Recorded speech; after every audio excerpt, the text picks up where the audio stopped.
Good morning guys, Radhe Radhe. कैसे हैं आप लोग? बहुत बहुत स्वागत है मेरे आज के इस वीडियो में। तो इस वीडियो में आज आप लोगों को माँ शैलपुत्री की कथा भी बताऊंगी और दुर्गा सप्तशती का जो मैंने पाठ किया वो प्रथम पाठ भी सुनाऊंगी। तो वीडियो यार थोड़ी सी लेट हो गई क्योंकि जो फर्स्ट डे होता है तो वो बहुत मेरे लिए तो बहुत ज़्यादा हेडेक वाला होता है, इसलिए क्योंकि मेरे को बच्चों को भी स्कूल जाना था। तो शूट वूट तो देखो मैं उस दिन नहीं कर पाई थी, मतलब जो मैंने थोड़ा बहुत शूट किया है उसके माध्यम से ही मैं आप लोगों को माँ शैलपुत्री की और दुर्गा सप्तशती के प्रथम जो अध्याय है उसको मैं आप लोगों को सुनाऊंगी। तो और उससे पहले मैंने क्या क्या किया, माँ के लिए तैयारी कहाँ गई, मार्केट से क्या क्या लाई, वो सारी चीज़ें भी आप लोगों को बताऊंगी आज इस वीडियो में। तो वीडियो यार पूरी वॉच करना, स्किप मत करना। वीडियो पूरी पूरी वॉच किया करो, लाइक और सब्सक्राइब बहुत सारा करो। तो चलो हम चलते हैं फटाफट से मार्केट। तो देखिए यहाँ पर ये मार्केट मैं आप लोगों को दिखा रही हूँ। तो मार्केट में जो है ना एक दिन पहले हो रही थी काफ़ी भीड़, जबकि मैं एक हफ्ते से पहले से ही माता रानी के कपड़े से लेके हर चीज़ की शॉपिंग कर रही हूँ, लेकिन फिर भी लास्ट डे कुछ ना कुछ तो देखो रह ही जाता है। तो हम शाम में गए मार्केट, ठीक है। मार्केट में इतनी इतनी सुंदर सुंदर ड्रेसेस, माता रानी की चुन्नी और मतलब बहुत सुंदर सुंदर। और मैं ना आपको अपने वीडियो में माता रानी की ड्रेस भी दिखाऊंगी जो मैंने स्टिच कराई थी, लेकिन क्या हुआ ना यार वीडियो मैं ना उस तरीके से शूट नहीं कर पाई कि हम आपको प्रॉपर माँ की ड्रेस दिखाती। लेकिन नौमी के बाद जब मैं माता रानी के जैसे कपड़े चेंज करूँगी ना उस तब मैं उनका लहंगा आपको डेफिनेटली मैं दिखाऊंगी। तो यहाँ पे देखो मैं मार्केट में ये देखो नारियल कपड़े और मतलब चुन्नी तो यार इतनी सुंदर सुंदर थी, बट मुझे अपनी माता रानी के लिए इस बार रेड चुन्नी नहीं लेनी थी। मैं सोच रही थी क्योंकि उनको मैंने ब्लू कलर की ड्रेस स्टिच कराई है, तो मेरे को चाहिए थे उनके लिए येलो चुन्नी या फिर ग्रीन, पर येलो और ग्रीन दोनों ही बड़ी चुन्नी नहीं थी, जो थी वो छोटी छोटी थी। तो वो इस तरीके की थी वो चुन्नियाँ। तो ये मेरी देवरानी ले रही थी कि उसकी माता रानी का जो विग्रह थोड़ा छोटे से हैं, तो उन्होंने इस तरीके की चुन्नी वो ले रही थी माता रानी की। पर इस बार ना मुझे सबसे अच्छी चुन्नी जो लग रही थी वो कौन सी लग रही थी, जिसमें शीशे लगे हुए थे, ठीक है। और मुझे सच में सच बताऊं, मुझे पता ही नहीं था कि मैंने जो इस बार माता रानी की ड्रेस जो स्टिच करवाई वो भी शीशे वाली करवाई थी। और उस टाइप की चुन्नी मैं चाह रही थी लेकिन वो नहीं मिल रही थी यार। वो मिल रही थी ना तो बहुत छोटी थी, तो कि हमारी माता रानी बड़ी हैं तो उन पे आती नहीं। पर चुन्नी तो यार एक से एक खूबसूरत है। खाने का सामान, आप व्रत का तो भैया क्या ही व्रत है लोगों का, अगर इस तरीके से कोई व्रत रखता है। तो ये इन्होंने मेरी देवरानी ने नारियल लिया और नारियल के साथ उसने चुन्नी भी ली थी, ठीक है। तो हमने बस ये थोड़ा बहुत ही सामान, बाकी का हमारा जो सामान था हम पहले से ही ले चुके थे। तो यहाँ पे देखो नारियल आपको बहुत ढेर सारे मिलेंगे, पर नारियल यार एक बार हिला के देख लिया करो, उसमें पानी वगैरह इस तरीके के हवन कुंड थे। और मतलब इतनी भीड़ यार, मतलब इतनी भीड़, बहुत ज़्यादा भीड़ थी मार्केट में। तो अब आ गई मैं घर। तो घर में देखो डेकोरेशन यार मैं आप लोगों को दिखा नहीं पाई, पर मेरी माता रानी की ड्रेस आप लोगों को दिख रही होगी ना ब्लू कलर की। तो जैसी ड्रेस, जैसे कुर्ता मैंने वेयर किया हुआ है वैसे ही मैंने सेम माता रानी को लहंगा सिलवाया था उसी कपड़े का। और कान्हा किशोरी के लिए ना जो हमारे श्री श्यामा जी हैं और हमारी राधा रानी, तो उनके कपड़े भी मैंने अपने इसी कपड़े से सिलवाए थे, स्टिच कराए थे। और सेवा देती हैं हमारी जो बुटीक वाली हैं वो, तो देखिए मैं पहले भी बता रही हूँ वो पैसे नहीं लेती हैं, हमारे श्री जी के और श्री श्यामा के कपड़े वही सिलती हैं। एक बार यार मैं सोच रही हूँ कि उनका ना आप लोगों को उनको बुटीक का नाम भी देखो डाल दूंगी, श्री जी बुटीक है उनका, तो वो भी डाल दूंगी डिस्क्रिप्शन में, एक बार चेक कर लेना। तो बहुत अच्छे कपड़े माता रानी के स्टिच करते हैं। तो बस ये था कि यार सुबह सुबह क्या होता, देखो बच्चों को भी स्कूल जाना था, ठीक है। तो डेकोरेशन जब मैंने करी तो मैं वीडियो जो है शूट नहीं कर पाई, ठीक है। फिर ये था कि जो माता रानी का जो कलश हम स्थापित करते हैं ना, तो कलश स्थापना में भी मेरे साथ ये हुआ था कि मतलब यार शूट करने का टाइम ही नहीं हो रहा था। मतलब ये हो रहा था फटाफट से बच्चों को भी तैयार करना है, स्कूल भी जा रहे हैं बच्चे। तो फिर भी मैंने कहा चलो माता रानी के एक बार आपको श्रृंगार दर्शन तो मैं कराऊंगी अपने इस वीडियो के माध्यम से। तो मैं श्रृंगार दर्शन आपको देखो डेफिनेटली करा रही हूँ। और कलश में मैं बता दूंगी आप लोगों को कि मैंने क्या क्या डालती हूँ। और देखो जो आपके घर में परिवार में जिस तरीके से पूजा पाठ करते हैं आप वही डालिए। देखिए अन्य की वीडियो किसी की भी है, मेरी भी हो गई, तो आपके यहाँ जिस तरीके से पूजा पाठ करती है आप उसी तरीके से करिए, ठीक है। क्योंकि जो हम स्टार्टिंग से करते हुए आते हैं तो भाई एक बार डर भी भय भी लगता है कि हम कुछ नई चीज़ ना करें।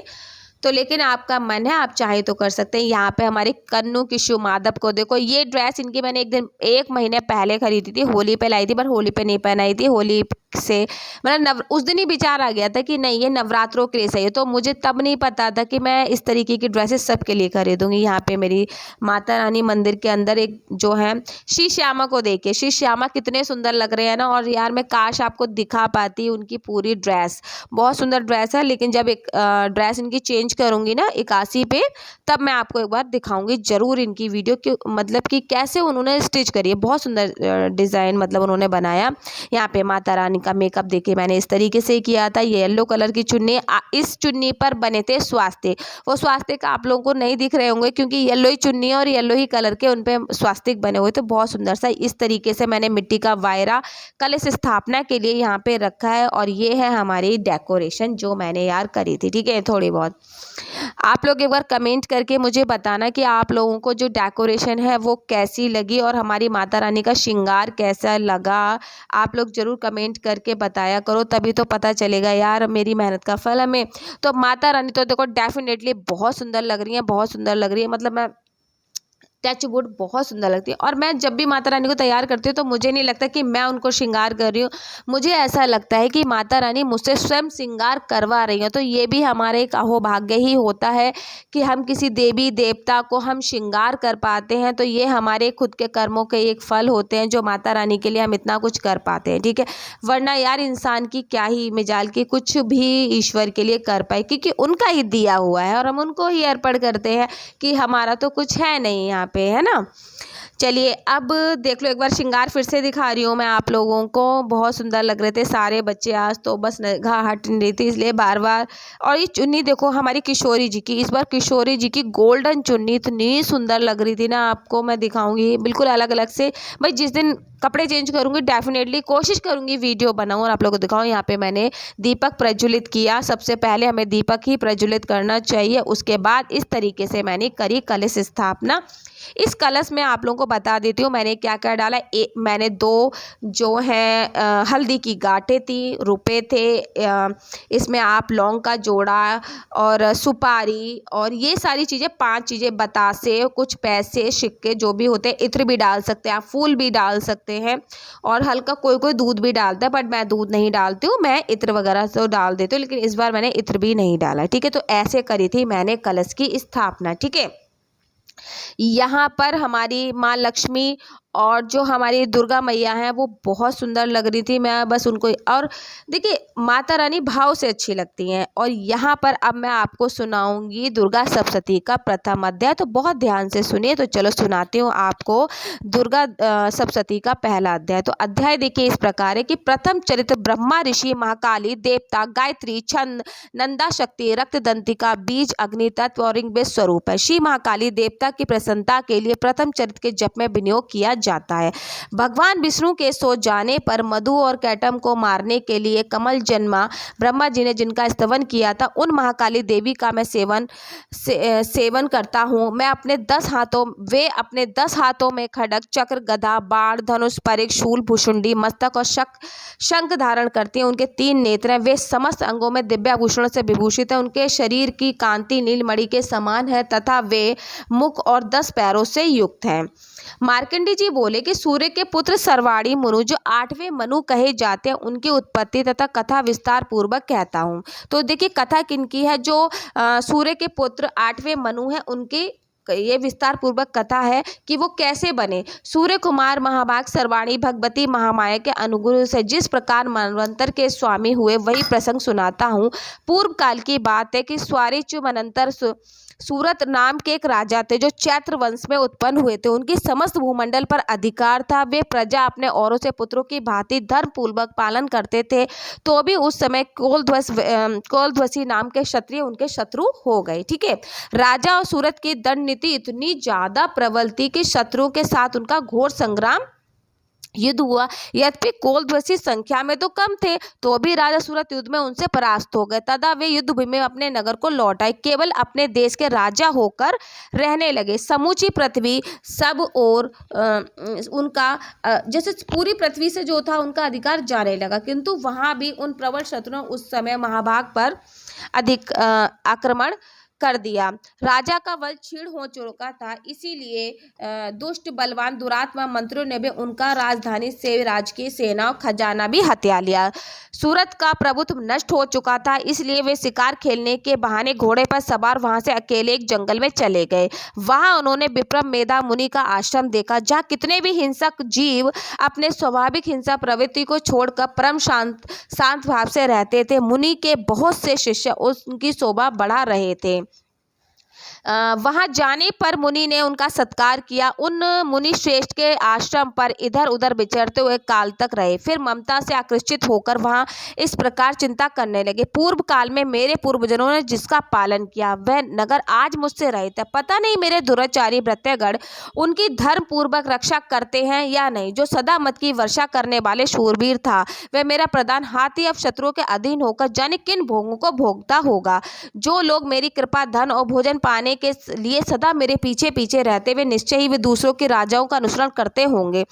उन अपव्ययी लोगों के द्वारा सदा खर्च होते रहने के कारण अत्यंत कष्ट जमा हुआ मेरा यह खजाना खाली हो जाएगा। और भी कई बातें राजा सूरत सोचते रहते। एक दिन उन्होंने वहां पे विप्रम मेधा आश्रम के निकट एक वेश्या को देखा और उससे पूछा, भाई तुम कौन हो? यहाँ तुम्हारे आने का कारण क्या है? तुम क्यों शोकग्रस्त हो, अनमने से दिखाई देते हो? राजा सूरत का प्रेम पूर्वक कहा हुआ वचन सुनकर वैश्य ने विनती भाव से उन्हें प्रणाम करके कहा। वैश्य बोला, मेरे राजन, मैं धनियों के कुल से उत्पन्न एक वैश्य हूँ। मेरा नाम सामदी है। मेरे दुष्ट स्त्री पुत्रों ने धन के लोभ से मुझे घर से बाहर निकाल दिया। मैं इस समय धन, स्त्री पुत्रों से वंचित हूँ। मेरे विश्वसनीय बंधुओं ने मेरा धन लेकर मुझे दूर कर दिया, इसीलिए दुखी होकर मैं वन में चला आया हूँ।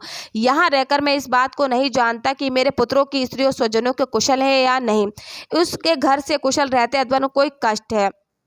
वो मेरे पुत्र कैसे हैं, वे सदाचारी हैं अथवा दुराचारी। जिन लोभी स्त्री आदि ने धन के कारण तुम्हें घर से निकाल दिया, उनके प्रति तुम्हारे चित्त में इतना स्नेह बंधन क्यों है?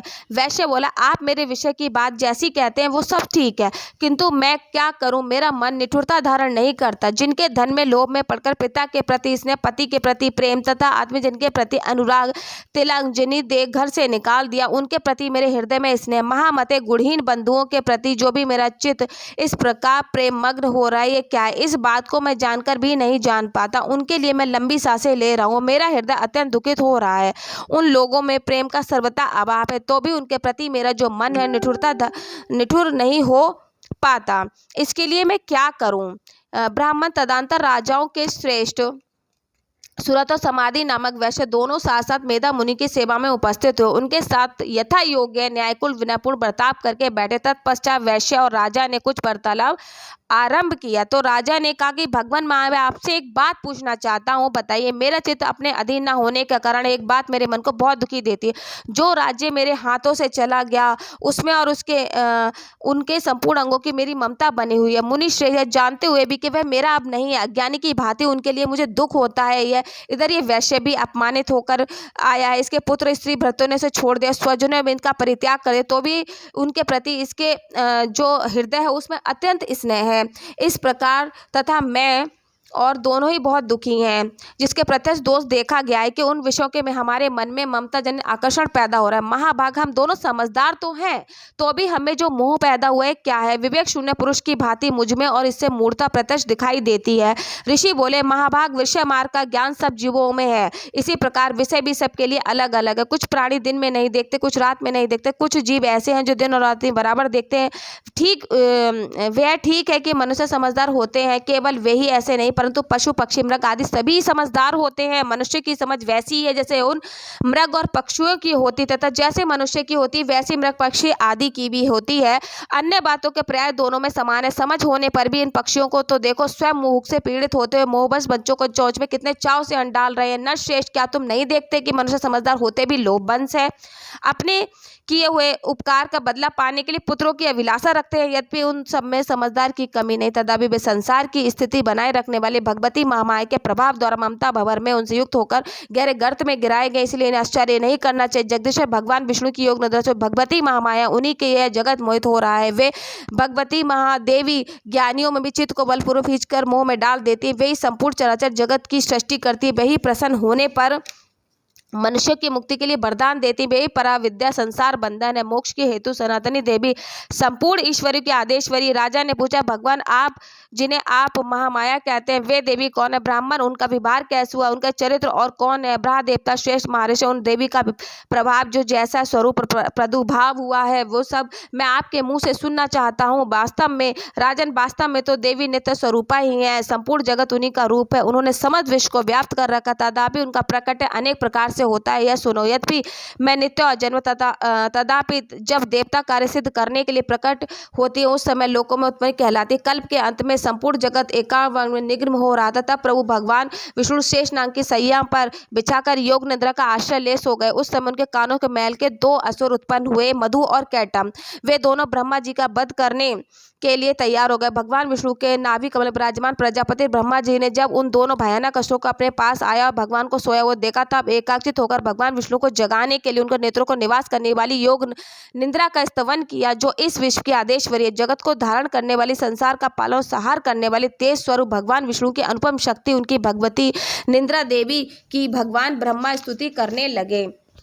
ब्रह्मा जी ने कहा, देवी तुम्हारी स्वाहो, तुम ही सुधा हो, तुम ही स्वाहो, तुम ही वष्टकार हो, स्वर भी तुम्हारे स्वरूप है, तुम ही जीवदानी सुधा हो, नित्य अक्षर प्रणव में आकार उकार मकार तीनों मात्राओं के रूप में तुम ही स्थित हो। इन तीनों मात्राओं के अतिरिक्त जो बिंदु रूप है नित्य अधधात्रा मात्रा हो, विशेष उच्चारण नहीं किया जाता, वह भी विश्व ब्रह्मांड का धारण करती, तुमसे ही जगत की सृष्टि होती, तुम्हें इनका पालन करते, सदा इनके कल्प के अंत में सबको अपना ग्रास बना लेते। जगन्मयी देवी, इस जगत की उत्पत्ति के समय तुम सृष्टि स्वरूपा हो, पालन काल में स्थिर रूपा हो तथा कल्पांतर समय सहार धारण करने वाली, तुम्ही महाविद्या, महामाया, महामेधा, महास्वशती, महारूपा, महादेवी, महाईश्वरी, तुम्ही तीन लोकों में उत्पन्न करने वाली, सभी की प्रकृति भयंकर कालरात्रि, महारात्रि, मोरात्रि तुम्ही हो, तुम्ही ईश्वरी, तुम्ही हिरिंग हो, तुम्ही बोध स्वरूपा, बुद्धि हो, लज्जा हो, पुष्टि, तुष्टि हो, शांति हो, क्षमा तुम्ही हो। तुम खंडक धानी, शूल धानी, घोरूपा, गदा, चक्र, शंख और धनुष धारण करने वाली, बाल, भुषुंडी, परिग, ये तुम्हारे अस्त्र हैं। तुम सौम्य समांतर हो, इतना ही नहीं, जितने भी सौम्य सुंदर पदार्थ उन सबकी अपेक्षा तुम अत्यधिक सुंदरी और अपर सब परे रहने वाली परमेश्वरी तुम ही हो। सर्व स्वरूपे देवी, कहीं भी सत असत जो कुछ वस्तु है उन सब की जो शक्ति है तुम ही हो। ऐसी अवस्था में तुम्हारी स्तुति क्या हो सकती है? जो इस जगत की सृष्टि पालन सहार करते हैं, उस समय भगवान को भी योग तुम निद्रा के अधीन कर दिया तुम्हारी स्तुति करने में कौन समर्थ हो सकता है? मुझको भगवान शंकर तथा भगवान विष्णु भी तुमने ही शरीर धारण कराया था, तुम्हारी स्तुति करने की शक्ति किस में? देवी, तुम तो उन उदार प्रभावों से प्राश्रित जो देवी दुर्दर्श असुर मधु कैटम इसको मोह में डाल दो और जगदीश्वर भगवान विष्णु को शीघ्र ही जगा दो, साथ ही इनके भीतर इन दोनों महान असुरों को मार डालने की बुद्धि उत्पन्न कर दो। ऋषि कहते हैं, राजन, जब ब्रह्मा जी ने मधु और कैटम को मारने के लिए उद्देश्य से भगवान विष्णु को जगाने के लिए तमोगुण अधिष्ठित देवी इस प्रकार स्तुति की, तब वे भगवान नेत्र, मुख, नासिका, बाहु, हृदय, वक्ष स्थल से निकलकर अव्यक्त जन्मा ब्रह्मा जी की दृष्टि के समक्ष खड़ी हो गई। योग निद्रा से मुक्त होने पर जगत के स्वामी भगवान जनार्दन एकावन जल में शेष नैया से जाग गए। फिर उन्होंने उन दोनों असुरों को देखा। वे दुरात्मा मधु और कैटम अत्यंत बलवान पराक्रमी थे, क्रोध से लाल आंखें के ब्रह्मा जी को खा जाने के लिए उद्योग कर रहे। तब भगवान श्री हरि ने उठकर उन दोनों के साथ 5000 वर्षों तक बाह्य युद्ध किया। वे दोनों अत्यंत बल के कारण उन्मत्त हो गए। उन महामाया भी उन्हीं मोह में डाल रखा था, इसीलिए वे भगवान विष्णु से कहने लगे कि हम तुम्हारी वीरता से संतुष्ट है, तुम हम लोगों से कोई वर मांगो। श्री भगवान बोले, यदि तुम दोनों मुझसे प्रसन्न हो तो अब मेरे हाथों मारो, जो बस इतना सा ही वर है और दूसरे वर से मुझे क्या लेना। इस प्रकार धोखे में आ जाने के कारण संपूर्ण जगत में जली जल देखा। कमल नयन भगवान से कहा, जहाँ पृथ्वी जल में डूबी ना हो, वहाँ जहाँ सूखा हो वहीं हमारा वध करो। ऋषि कहते हैं, तब तथास्तु कहकर शक्र चक्र गदा धारण करने वाली भगवान ने दोनों के मस्तक अपनी जांग पर रखकर चक्र से काट डाले। इस प्रकार देवी महामाया ब्रह्मा जी की स्तुति करने पर स्वयं प्रकट हुई। तब अब पुनः तुम उनके प्रभाव का वर्णन करता हूँ, सुनो। तो देखिए, ये थी प्रथम अध्याय था माता रानी का। और अगर आप लोगों को अच्छा लगा हो तो प्लीज़ गाइज लाइक और सब्सक्राइब करना बिल्कुल मत भूलना। और आपको कैसी लगती हैं मेरी वीडियोस ये ज़रूर बताया करो कमेंट करके।